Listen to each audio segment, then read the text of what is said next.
آپ ذرا وہ تصویر تو دکھائیں ذرا بھٹی صاحب. کیا آپ جانتے ہیں کہ عامر الیاس رانا صاحب بہت سینئر اور کونا مشق صحافی تو ہیں لیکن کئی تاریخی واقعات کے عینی شاہد بھی ہیں, اور میں ایز اے جرنلسٹ سمجھتا ہوں کہ بڑی بات ہے کہ اتنے تاریخی موقع پہ 28 مئی والے موقع پہ اس وقت جو بالکل ایک سلیکٹڈ ظاہر ہے کچھ لوگ تھے, اس میں پاکستان کی قیادت نواز شریف صاحب کھڑے ہیں, ڈاکٹر سمر مبارک صاحب کھڑے ہیں, اس میں جو وہ گنے چنے جو کچھ لوگ تھے ان میں جناب عامر الیاس رانا صاحب بھی ایگزیکٹلی اس مقام پر 28 کو موجود تھے.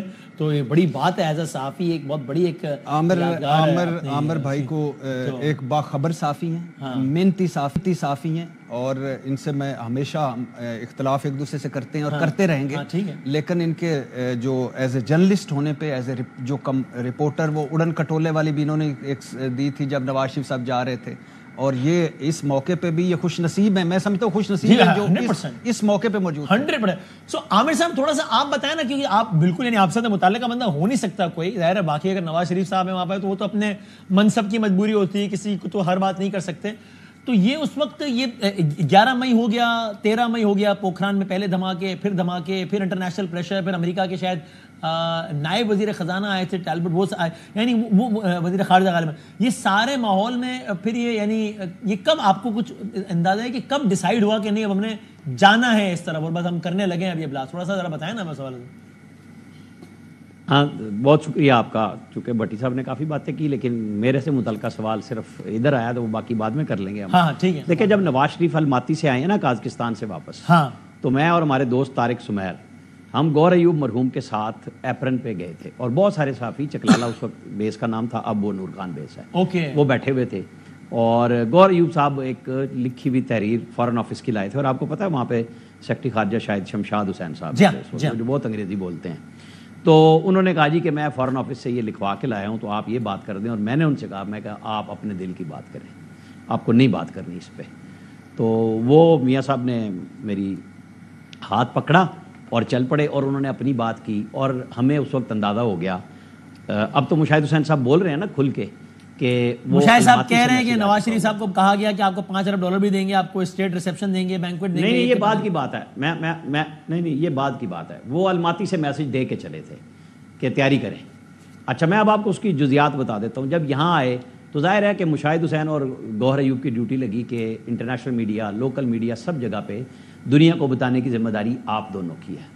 اور وہ پھر ماحول بنایا گیا جس میں مجید نظامی مرحوم کا وہ فکرہ بڑا چلا کہ اگر آپ نے دھماکے نہ کیے تو قوم آپ کا دھماکہ کر دے گی. اچھا یہ سب کو انگیج کیا جا رہا تھا, دنیا میں بتایا جا رہا تھا, پلان پورا تھا. اچھا اب میں کیسے اس بات کو کہہ رہا ہوں کہ ہم کچھ چیزوں میں تھے ہوتے ہیں, لیکن جب میں یہ گیا وہاں پہ دال بندین راسکوپ اس پہاڑ میں جہاں پہ دھماکہ ہوا تھا, وہاں پہ ڈاکٹر قدیر مرحوم, ڈاکٹر اشفاق مرحوم, ڈاکٹر سمر مبارک مند, جنرل راؤ ذوالفقار, میں نے آپ کو یاد ہوگا نومبر میں بھی آپ کے ایک دن اتفاق سے بات ہو گئی تھی تو کچھ باتیں بتائی تھی, ٹھیک ہے. وہاں یہ باتیں ہوئیں تو نواز شریف کا پہلا سوال یہ تھا کہ ہم نے 7 دن دھماکے لیٹ کیوں کیے. اچھا یعنی 21 مئی کو دھماکے ہونے تھے, وہ 28 مئی کو ہوئے. تو پھر انہیں بتایا گیا کہ جی یہ وہ وائر کا پیس ہے جو ہمارے پاس نہیں تھا. اچھا ذہن میں رکھیں کہ وہ چارج کرتا ہے ایٹم بم کو. یہ جنرل ضیاء الحق کے دور میں یہ سرنگیں وغیرہ بنا دی گئی تھی 2-4 جگہ پہ. جب ہم نے ایٹم بم ڈاکٹر قدیر کی یورینیم انریچمنٹ کے تحت کام کر لیا ہوا تھا تو یہ کام بھی کر لیا گیا تھا, اور انڈیا چائنا میں تو ہم نے کولڈ ٹیسٹ کر بھی لیا تھا. دنیا کو پتا اس بات کا, اور طاقت کا بھی پتا تھا. اصل بات تھا آپ اظہار کب کرتے ہیں. تو یہ فیصلہ جب ہوا تو 21 مئی کی ڈیٹ آئی کہ جی اس وجہ سے ڈیلے ہوا, اور یہ کچھ چھوٹا کام نہیں ہوتا. لوگ یہ سمجھتے ہیں کہ ہم وہ گفتگو بھی کرتے ہیں نا آدھے پونے کلو کا, اور یہ جو شیخ رشید کہتے تھے پھلجھڑیاں ہم نے بنائی ہوئی ہیں, لیکن اس میں بہت لمبا چوڑا کام ہوتا ہے اور اس کے لیے بڑی ہیوی مشینری چاہیے ہوتی ہے. وہ اس وقت آپ کو پتہ ہے, اور آج بھی سیٹلائٹ میں ہم انڈر ہوتے ہیں, لیکن سیٹلائٹ کا ایک سرکل ہے. یہ بات 1998 کی ہو رہی ہے کہ سرکل میں ایک خاص وقت آتا ہے جب وہ اوور لیپ ہوتے ہیں تو بیچ میں گیپ ہوتا ہے, اور ہم اس وقت مشینری موو کرتے تھے کہ پتہ نہ چلے کہ کون سی کہاں سے جا رہی ہے, اور یہ کہیں اور سے آ رہی تھی. یہ ایک راز ہے الگ سے, کون ہینڈلر تھے, کیا تھے. یہ ہو گیا دھماکہ, وہاں ان کو ڈیٹیل بتائی گئی. اس سے پہلے جب یہاں آئے جو میٹنگیں ہو رہی تھی, جوائنٹ اسٹاف ہیڈ کوارٹر میں بھی ایک میٹنگ ہوئی جس میں سروسز چیف سارے تھے, ٹھیک ہے. اس میں وزراء تھے جن کے نام بہت ساروں کو پتا ہے کہ کون مخالف تھا کون حامی تھا. جنرل جہانگیر کرامت پاکستان کے ایٹمی پروگرام کے مخالف نہیں تھے, لیکن دھماکوں کے وقت پہ اور ریپرکشنز پہ وہ بڑے متفکر تھے. اور جو ہمارے ایئر چیف تھے وہ بالکل کھلم کھلا تھے کہ جی ہمیں دھماکے کرنے چاہیے.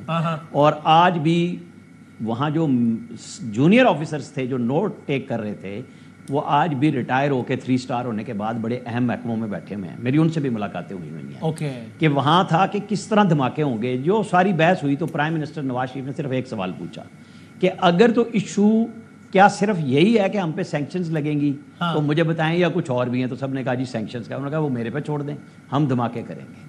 یہ جو باقی کہانیاں بنائی جاتی ہیں نا, وہ آپ نے اس دن بھی سوال کیا تھا. میں نے کہا ڈاکٹر قدیر کا اگر ایک انٹرویو یہ ہے کہ نہیں کر رہے تھے تو 3 انٹرویو ہیں کہ وہ کر رہے تھے. وہ سارے کے سارے پڑھے. ڈاکٹر صاحب کا کیونکہ وہ اسٹیٹمنٹ یہ بھی ریکارڈ پر ہے کہ نواز شریف صاحب کی جرأت مندانہ قیادت کو سلام پیش کرتے ہیں, اور یہ بھی ہے کہ وہ انہوں نے دھماکے کیے نہیں بلکہ ان سے کروائے گئے. ہاں مطلب دونوں مختلف اوقات میں دیکھیں نا, اینڈ پہ جو لوگ آج ہیرو بنا رہے ہیں ان کے لیے تو مسئلہ یہ ہے کہ وہ کس کو ہیرو بنائے, نواز شریف کو بنائے یا فوج کو بنائے. ان کے لیے تو مسئلہ ہے کہ وہ دونوں کو نہیں بنا سکتے. اچھا تیسرے ہیں ڈاکٹر قدیر مرحوم, جن کے لیے وہ آج بھاگ آئے ہیں اور بھائی جنازے پہ بھی نہیں گئے, ان کو فیصل مسجد بھی نہیں دفنایا. ڈرے ہوئے اتنے تھے آپ لوگ اس وقت, وہ ہم انڈیا پہ حملہ کر دیں. وہ حملہ کرنے والوں نے کر دیا نا یار. آج آپ کا فیلڈ مارشل کس طرح انٹروڈیوس ہوا ہے دنیا بھر میں. پرائم منسٹر نے کہا نا کہ اس کی آواز میں کوئی لغزش نہیں تھی اور وہ تھا کہ ہم جواب دیں گے انیمی کو.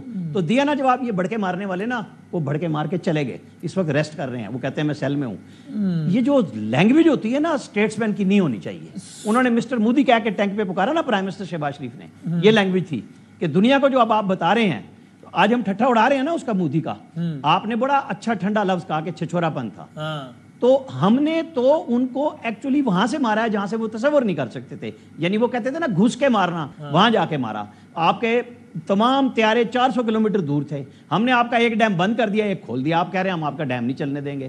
ہم نے آپ کے وہ پیپر لے لیے جس میں لکھا ہوا کہ 2035 میں آپ کے پاس وہ سینرجی آئے گی جو ہماری مسلح افواج میں آج موجود ہے, جس کا ہم نے اظہار کیا کہ لمحوں میں ہم نے ہر چیز کر کے آپ کے رافیل گرا دیے, آپ کا ایس یو سسٹم اڑا دیا جو ایئر ڈیفنس سسٹم تھا. یہ الحمدللہ ہماری کیپیبلٹی ہے جو 1998 کے اس دھماکے کی قوت کے بعد ایک مجموعی قوت میں سامنے آئی.